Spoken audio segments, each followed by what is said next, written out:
Komisi A DPRD Maluku pertanyakan tidak diberikan jatah penerimaan PNS oleh pemerintah pusat.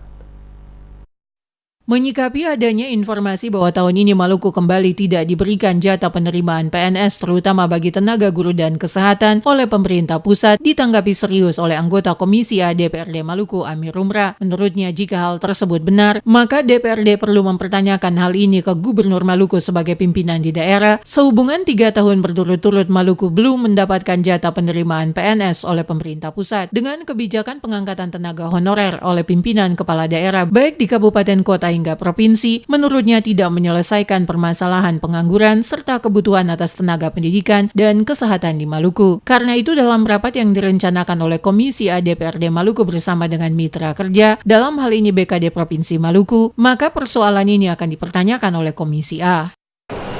Memang informasi yang ada di kabupaten kota itu ada, yang informasinya sudah ada untuk penerimaan, terutama pendidikan dengan kesehatan tidak salah. Itu menjadi prioritas utama dan seharusnya di Provinsi Maluku juga seperti itu karena tadi kewenangan SMA tadi itu kan sudah ditarik ke provinsi. Ini baru seharusnya kan harus diterima di sini. Ya kan beda dengan dulu kan, kalau dulu kan kabupaten kota langsung. Nah, sekarang karena provinsi maka harus. Tapi memang ini informasi baru juga saya dapatkan. Mudah-mudahan nanti kita kebetulan ada rapat komisi dengan mitra terkait dengan BKD, kita bisa minta gambaran itu. Apakah informasi ini benar atau tidak?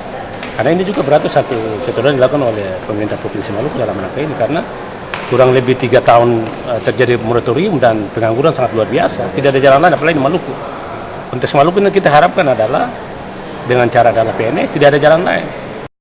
Saat ini menurut Amir Rumrah berdasarkan data yang ada, jumlah tenaga guru kontrak di Maluku kurang lebih 5.000 orang, tersebar baik pada jenjang SMP maupun SMA yang saat ini telah ditarik dan menjadi kewenangan pemerintah Provinsi Maluku. Hal ini menurutnya akan menjadi persoalan baru, karena beban biaya APBD Provinsi akan meningkat. Karena itu fraksi PKS mengusulkan khusus untuk guru SMP bisa dikembalikan ke kabupaten kota masing-masing. Selain itu juga perlu dibukanya cabang dinas masing-masing di setiap kabupaten kota.